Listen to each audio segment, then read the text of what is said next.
Hello friends, welcome back to my channel. இன்றைக்கி நாம் ரொம்பவே டிஃப்ரெண்ட்டான ஒரு ரெசிபி தான் பார்க்க போகிறோம். வாங்க வீடியோக்குள்ளே போகலாம்.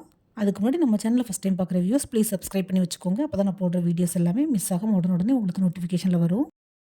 நம்ம எல்லாருமே வாழைக்காய் வச்சு வாழைக்காய் துவரை, அவியல், பொரியல் எல்லாம் செஞ்சு சாப்பிட்ருப்போம். பட் வாழைக்காய் தோல் வச்சு யாருமே இது வரைக்கும் ட்ரை பண்ணியிருக்கவே மாட்டேங்க.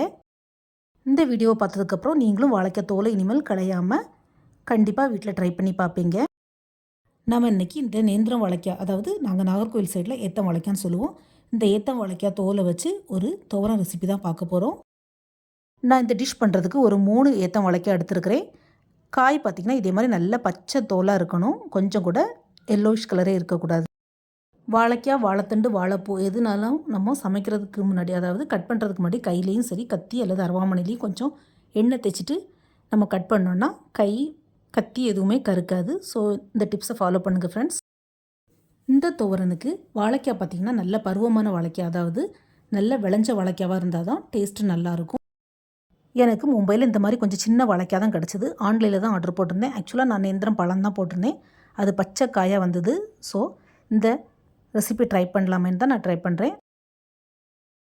எங்கள் வீட்டில் நாகர்கோவில் அம்மா அடிக்கடி பண்ணுவாங்க, பட் நான் இன்றைக்கி தான் ஃபஸ்ட் டைம் பண்ணுறேன். வாழைக்காய் தோல் இந்த மாதிரி மேலேருந்து கீழே நீளமாக கத்தி வச்சு கட் பண்ணி விட்டுட்டு தோல் தனியாக வாழைக்காய் தனியாக உறுத்து எடுத்துக்கலாம். இதே மாதிரி மற்ற வாழைக்காவையும் தோல் எடுத்து வச்சுக்கலாம். இந்த வாழைக்காவை நம்ம தனியாக ஏத்தங்காய் சிப்ஸ் போடலாம். நான் அது தனி வீடியோவாக போடுறேன், என்னுடைய சேனலை செக் பண்ணி பார்த்துக்கோங்க ஃப்ரெண்ட்ஸ். இந்த ஏத்தம் வாழைக்காயில் சிப்ஸ் மட்டும் இல்லை, ஏத்தம் வாழைக்காய் உப்பேரி, அப்புறம் ஏத்தம் வாழைக்காய் எரிசோரி பண்ணலாம். நான் அது கூடிய சீக்கிரம் அப்லோட் பண்ணுறேன், என்னுடைய சேனலில் போய் செக் பண்ணிக்கோங்க. ஏத்தம் வாழைக்காய் உப்பேரியும் ஏத்தம் வாழைக்காய் எரிசோரியும் எங்கள் நாகர்கோவில் கல்யாண வீடுகளில் ட்ரெடிஷ்னல் டிஷ்ஷுன்னு சொல்லலாம்.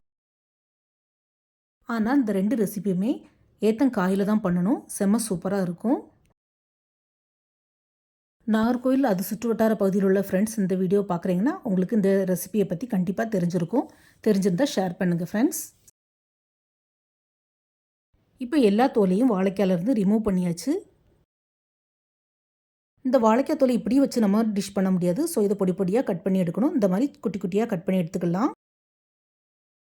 கட் பண்ண இந்த வாழைக்காய் தோலை இப்படி வச்சா கருத்து போயிடும். ஸோ ஒரு பவுலில் கொஞ்சமாக தண்ணி எடுத்து அதில் கொஞ்சமாக தயிர் சேர்த்து நல்லா மிக்ஸ் பண்ணி விட்டுட்டு நம்ம நறுக்கின வாழைக்காய் தோலெல்லாம் அதில் போட்டு வைக்கணும். அப்போ தான் கருக்காமல் இருக்கும். இந்த டிப்ஸு வாழைக்காய் தோலுக்கு மட்டும் இல்லை, வாழைத்தண்டு அப்புறம் வாழைப்பூவுக்கும் கூட நீங்கள் இதே மாதிரி ட்ரை பண்ணலாம். இப்போ நம்ம கட் பண்ண எல்லா வாழைக்காய் தோலையும் இந்த தண்ணியில் போட்டு வச்சுக்கலாம். இப்போ எல்லா வாழைக்காய் தோலையும் கட் பண்ணி எடுத்தாச்சு. இதை இப்படியே சமைக்க முடியாது. நார்மல் வேறு நல்ல தண்ணி விட்டு ஒரு 2 to 3 டைம்ஸ் நல்லா வாஷ் பண்ணி எடுத்துக்கலாம். இப்போ நல்லா வாஷ் பண்ணி எடுத்தாச்சு. கேஸ் ஸ்டவ்வில் ஒரு கடாய் வச்சு அதில் கொஞ்சமாக எண்ணெய் ஊற்றிக்கலாம். எண்ணெய் சூடானதும் அதில் நம்ம நறுக்கி கழுவி வச்சுருந்த வாழைக்காய் தோலை போட்டு நல்லா வதக்கிக்கலாம்.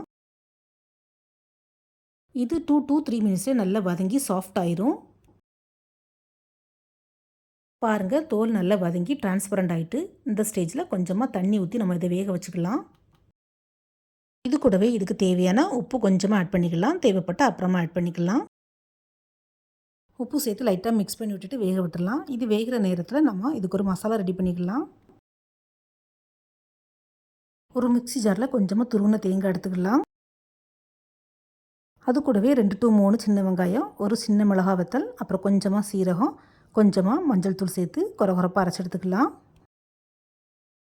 ஃப்ரெண்ட்ஸ், நான் இது எல்லாமே 3 வாழைக்காய் தோலுக்கு மட்டும்தான் பண்ணுறேன். நீங்கள் ஜாஸ்தியாக போட்டு பண்ணுறதா இருந்தால் கூடுதலாக ஆட் பண்ணிக்கோங்க. எல்லா இன்க்ரீடியன்ஸும் கம்மியாக போட்டு பண்ணுறதா இருந்தால் கம்மியாக ஆட் பண்ணிக்கோங்க. இப்போ தேங்காவை இந்த மாதிரி கொரகொரப்பாக அரைச்சி எடுத்துக்கலாம். நம்ம ஊற்றின தண்ணியெல்லாம் நல்லா வற்றி தோலும் நல்லா சாஃப்டாக வெந்து வந்துடுச்சு. இந்த ரெசிபி பண்ணும்போது தோல் வேகாமல் மட்டும் இருந்துடக்கூடாது, அப்புறம் நமக்கு கொஞ்சம் தோத்தது மாதிரி ஆயிரும். அதனால கொஞ்சம் தண்ணி ஜாஸ்தியாக ஊற்றி நல்லா வேக வச்சு எடுத்துக்கோங்க ஃப்ரெண்ட்ஸ். இப்போ இதில் நம்ம அரைச்சி வச்சுருந்து தேங்காவை போட்டு நல்லா மிக்ஸ் பண்ணி விட்டுக்கலாம். தேங்காவை சேர்த்து நல்லா பிரட்டி விட்டுட்டு தண்ணியெல்லாம் சுத்தமாக வற்றி வந்ததுக்கப்புறமா நம்ம கேஸ் ஆஃப் பண்ணிடலாம். எக்ஸ்ட்ராவாக உப்பு தேவைப்பட்டால் கொஞ்சமாக உப்பு ஆட் பண்ணிக்கோங்க. இப்போ இந்த துவரனை ஒரு பவுலில் ட்ரான்ஸ்ஃபர் பண்ணிவிட்டு கொஞ்சமாக தாளிப்பு மட்டும் கொடுத்துக்கலாம். இந்த ரெசிபி ரொம்பவே டிஃப்ரெண்ட்டாக இருக்கும் ஃப்ரெண்ட்ஸ். ஸோ மறக்காமல் ட்ரை பண்ணி பாருங்கள். இது பார்க்குறதுக்கு வாழைக்காய், வாழைத்தண்டு துவர மாதிரியே இருக்கும். ஏத்தம் வாழைக்காய், அதாவது நேந்திரம் வாழைக்காய் தோலில் செஞ்ச ரெசிபின்னு சொன்னால் யாருமே நம்ப மாட்டாங்க. தாளிப்புக்கு ஒரு தாளிப்பு கரண்டியில் கொஞ்சமாக எண்ணெய் சேர்த்துக்கலாம். எண்ணெய் சூடானதும் கொஞ்சமாக கடுகு போட்டுக்கலாம். கடுகு போட்டுனதும் கொஞ்சமாக உளுத்தப்பருப்பு சேர்த்துக்கலாம். உளுத்தப்பருப்பு செவந்ததும் அது கூடவே கொஞ்சமாக கருவேப்பிலை சேர்த்து தாளித்து கொட்டிடலாம். அவ்வளோதான் இந்த துவரம் ரெசிபி. சாம்பார் சாதம், பருப்பு சாதம், ரச சாதத்துக்கு செம்ம காம்பினேஷனாக இருக்கும். நீங்களும் வீட்டில் ட்ரை பண்ணி பாருங்கள். உங்களுக்கு எப்படி வந்தது, பிடிச்சிருந்தான்னு மறக்காமல் உங்களுடைய ஃபீட்பேக்கை ஷேர் பண்ணுங்கள். இந்த வீடியோ பிடிச்சிருந்தால் மறக்காமல் நம்ம channel like, share and subscribe பண்ணுங்கள். தேங்க்ஸ் ஃபார் வாட்சிங். See you soon in the next video. Bye.